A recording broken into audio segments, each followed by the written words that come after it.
साथियों जोहार। सभी साथियों का मैं बहुत बहुत स्वागत करता हूं। आइए देखिए, आज का टॉपिक हम लोगों ने जो चुना है वो झारखंड का साहित्य एवं साहित्यकार है। आइए एक एक करके इस टॉपिक पे चर्चा करते हैं और बात करते हैं कि आखिर क्या इम्पोर्टेंट फैक्ट्स है इसमें और point of view of examination से कितने इम्पोर्टेंट है ये। और साथ ही साथ बात करेंगे कि ये जेएसएससी का सीजीएल हो, एक्साइज कांस्टेबल हो, झारखंड पुलिस हो, एलडीसी का हो या तो फिर जेपीएससी का एग्ज़ाम हो, हर एक एग्ज़ाम के लिए बहुत महत्वपूर्ण है। ये सिर्फ एक एग्ज़ाम को देख के नहीं बनाया जा रहा है, बल्कि हर एक एग्ज़ाम झारखंड में इतनी प्रतियोगिताएं परीक्षाएं हो रही हैं, सभी को लेकर के ये बनाया जा रहा है। और ये वीडियो बहुत ही महत्वपूर्ण होने वाला है, बहुत ही शानदार होने वाला है, इसलिए बिल्कुल भी अपनी नज़रों को वहाँ से हटाएं नहीं। चलिए शुरुआत करते हैं। नागपुरी के प्रथम कवि के रूप में रघुनाथ नृपति को माना जाता है। नागपुरी का प्रथम व्याकरण का नाम क्या है? तो notes on the Ganwari dialect of Lohardaga 1896 में E.H. हिटली के द्वारा ये लिखा गया है। अब नागवंशवली के रचनाकार कौन है? तो बेनीराम मेहता है। खोट्ठा भाषा का प्रथम पत्रिका का नाम क्या है? तो मातृभाषा है। मातृभाषा जो कब निकाला गया है? 1970 में, यानी कि 1970 में निकाला गया है इसको। खोट्ठा भाषा का डाह नाटक के लेखक कौन है? तो सुकुमार। डाह नाटक आप लोग को पता होगा। खोट्ठा के इतने भी स्टूडेंट हैं लगातार इसकी तैयारी कर रहे हैं डाह नाटक को लेकर के। चलिए आगे देखते हैं कि खोट्ठा भाषा के प्रसिद्ध लेखक का नाम क्या है? तो श्रीनिवास पानुरी के नाम के द्वारा रचित मेघदूत है, दिव्य ज्योति है, बाल किरण और तितकी, ये सारी रचनाएं जो है वह श्रीनिवास पानुरी के द्वारा की गई है। देखिए एक और इम्पॉर्टेंट फैक्ट यहाँ पे आ रहा है कि रुसल पुटुस जो है, रुसल पुटुस 1988 ईस्वी में इसको लिखा गया है। और इसके रचनाकार कौन है? तो गजाधर महतो प्रभाकर जी हैं। अब बात करते हैं खोट्ठा भाषा के पहला नाटक का नाम क्या है। पहला नाटक जब आएगा किसका? खोट्ठा का। तो कौन आएंगे वो? तो वो नाटक का नाम आएगा उद्वासल कर्ण। पहला नाटक है। कौन लिखे हैं? तो श्रीनिवास पानुरी जी के द्वारा लिखा गया है। पंच परगनिया साहित्य के आरंभकर्ता कौन है? तो विनंद है। विनंद कवि को माना जाता है। छोटा नागपुर ताल मंजरी साथियों आप लोग को पता होगा। छोटा नागपुर ताल मंजरी के रचनाकार कौन है?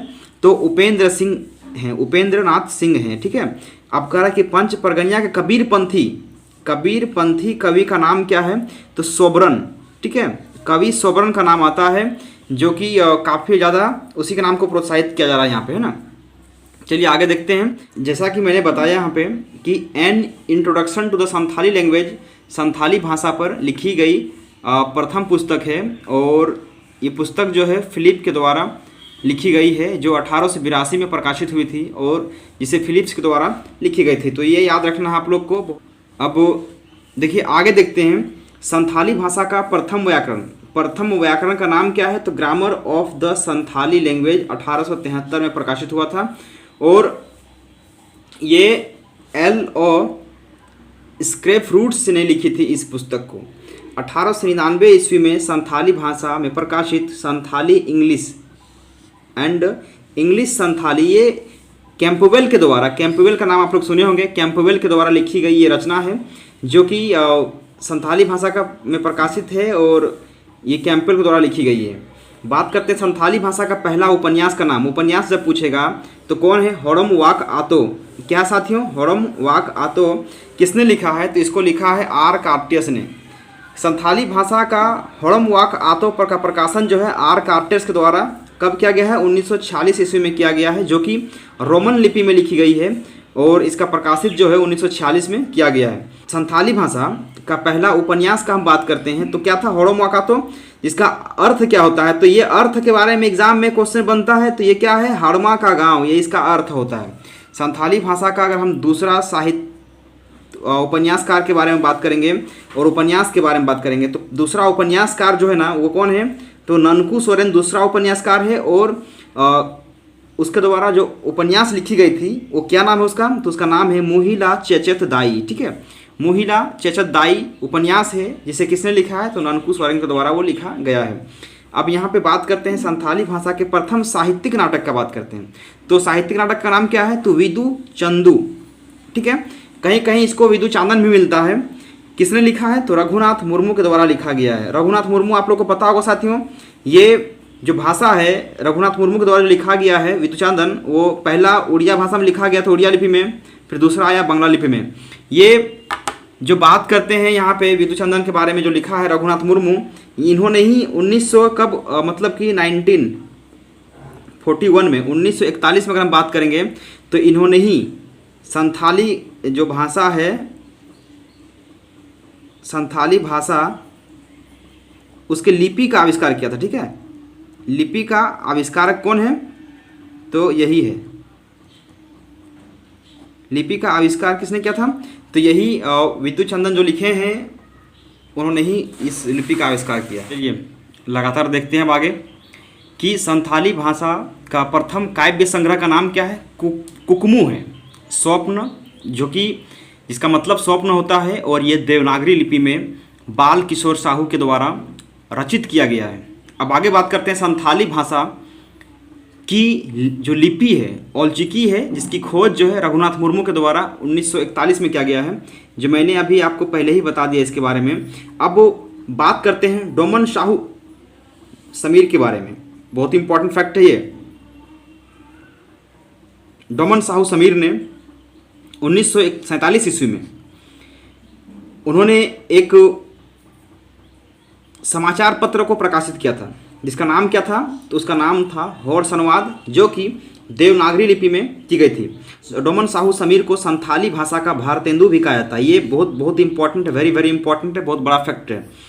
डोमन साहू समीर को संथाली भाषा का भारतेंदु भी कहा जाता है। वर्ष 1951 का बात करते हैं, 1951 का बात करते हैं, तो डोमन साहू समीर ने देवनागरी लिपि में संथाली प्रवेशिका का संपादन किया था।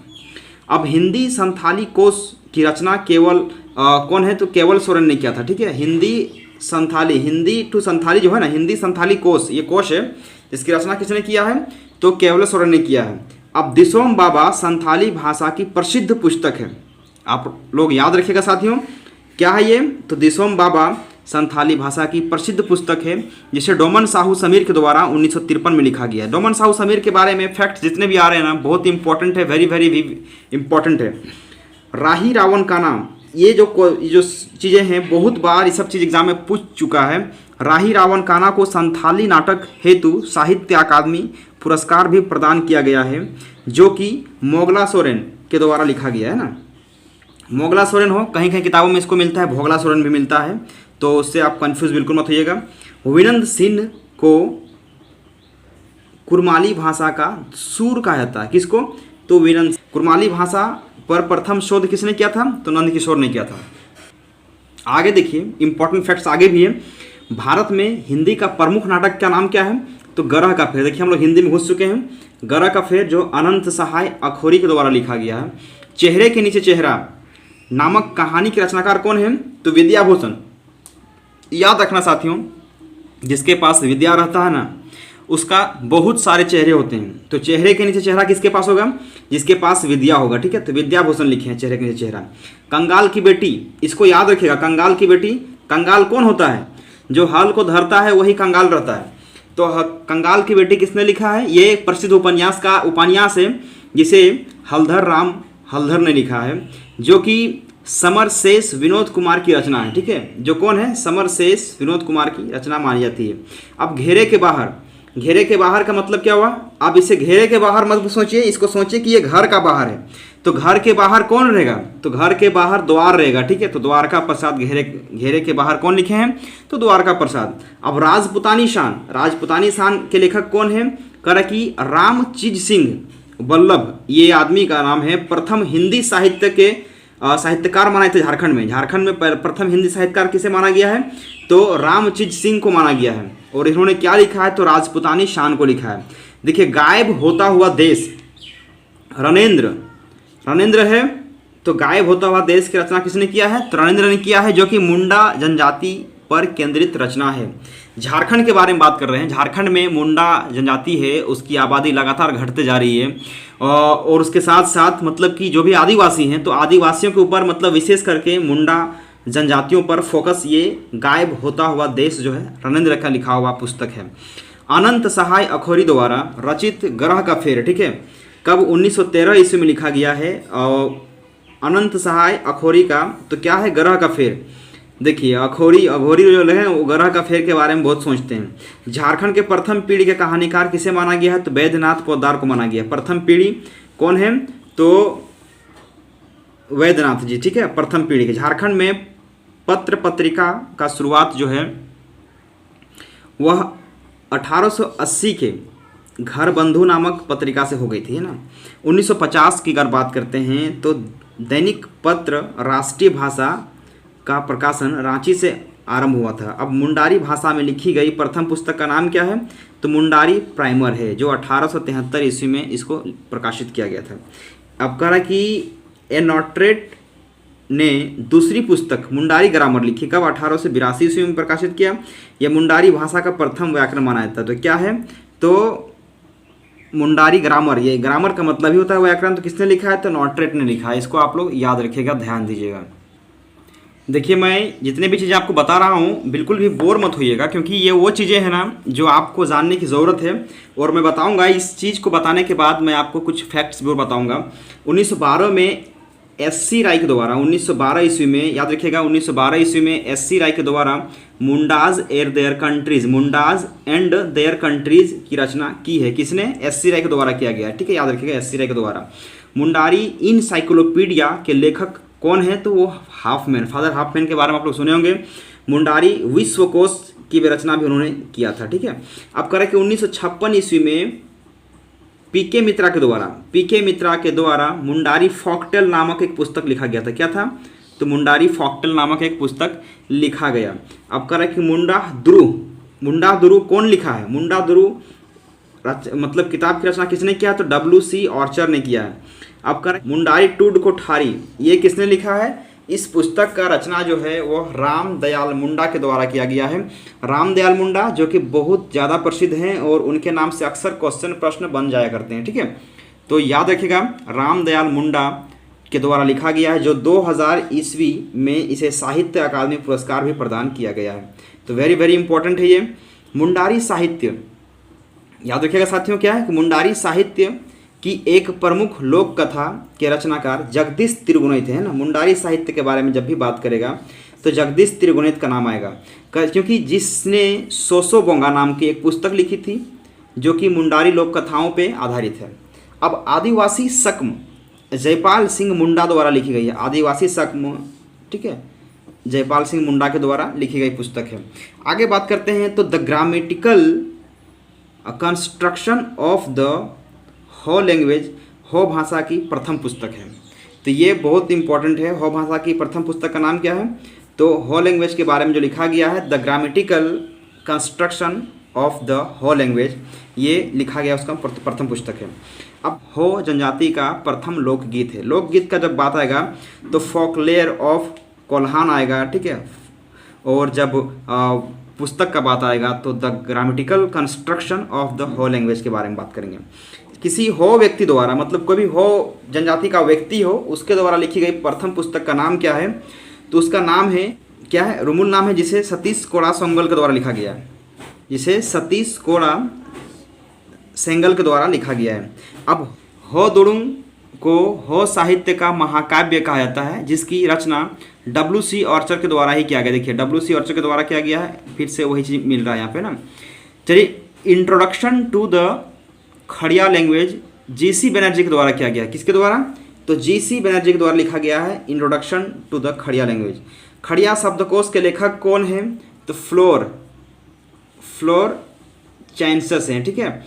खड़िया लोकगीतों, लोक कथाओं व मंत्रों आदि से संबंधित द खड़ियाज के लेखक कौन हैं? तो S.C. राय। मतलब कि देखिए S.C. राय के बारे में जब भी कुछ बातें आएँ तो मतलब कुछ मुंडा के बारे में तो लिखा है, लेकिन ज़्यादातर खड़िया के बारे में S.C. राय का ही पुस्तक आता है। And introduction to the Oraon language के लेखक कौन है? तो कौन है? वो फ्लैक्स हैं। कुडुक भाषा की पुस्तक जो है, कुडुक भाषा की पुस्तक क्या है? तो डांदी के लिए वर्ष 2005 में कवि बिहारी लकड़ा को साहित्य अकादमी पुरस्कार दिया गया है। किसको? बिहारी लकड़ा को साहित्य अकादमी पुरस्कार दिया गया है। कुडुक भाषा की कविता संग्रह का नाम क्या है? मूता पुम्प झुम्पा के लेखक कौन है? तो देवले कुजूर इनका नाम है, ठीक है, याद रखिएगा, बहुत महत्वपूर्ण है। तो इतना देखिए साथियों, ये सब देख सकते हैं आप। ये जो शॉर्ट नोट्स इसको बोलते हैं, ये फुट नोट्स तैयार हुआ था मेरा, और इसी फुट नोट्स को मैंने आपको बताया, थोड़ा सा समझाया आपको। जो मैंने ऑब्जेक्टिव टाइप के तो नहीं किए थे, लेकिन वन लाइनर ज़रूर था ये, और इससे आपको बहुत सारा सवालों का जो है एक गुच्छा आपको मिल गया है। फिर भी मैं बोलना चाहूँगा कि देखिए, जो झारखंड की बात करेंगे तो झारखंड की सर्वप्रमुख भाषा जो है ना वो हिंदी है, और हिंदी के अलावा झारखंड में कई क्षेत्रीय भाषाएं बोली जाती हैं, और क्षेत्रीय भाषाओं को दो वर्ग में आदिवासी भाषा एवं सदानी भाषा। आदिवासी भाषाओं में प्रमुख जैसे कि संथाली हो गया, मुंडारी हो गया, हो गया, बात करेंगे फिर कुड़ुक हो गया, या तो फिर उरांव हो गया, खड़िया, माल्टो या तो फिर माल्टो जैसे जो भाषाएं हैं। फिर कुछ सदानी भाषाएं हैं जैसे कि खोटा, पंचपरगैया, कुरमाली, नागपुरी।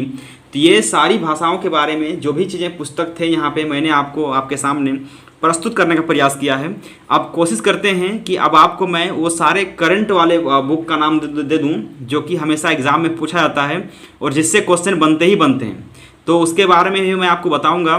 फिलहाल आज के लिए इतना ही, ये वीडियो यहीं तक एंड करते हैं। साहित्य के बारे में दूसरा पुस्तक के बारे में लेके आऊँगा, तो मैं एक एक करके सारी चीज़ों को आपको बताऊंगा। फिलहाल आज के लिए ये वीडियो यहीं तक एंड करते हैं। सभी साथियों से मैं अपील कर रहा हूं कि आप ज़रूर इस वीडियो को शेयर करेंगे, लाइक करेंगे और सब्सक्राइब भी करेंगे, ताकि मैं आप लोगों को और भी बहुत सारे महत्वपूर्ण वीडियो बना करके ला के देते रहूँगा। सभी साथियों का मैं बहुत बहुत धन्यवाद करता हूँ इतने लंबे समय तक हमारे साथ बने रहने के लिए। शुक्रिया साथियों। जय हिंद। छात्र एकता जिंदाबाद। शुक्रिया।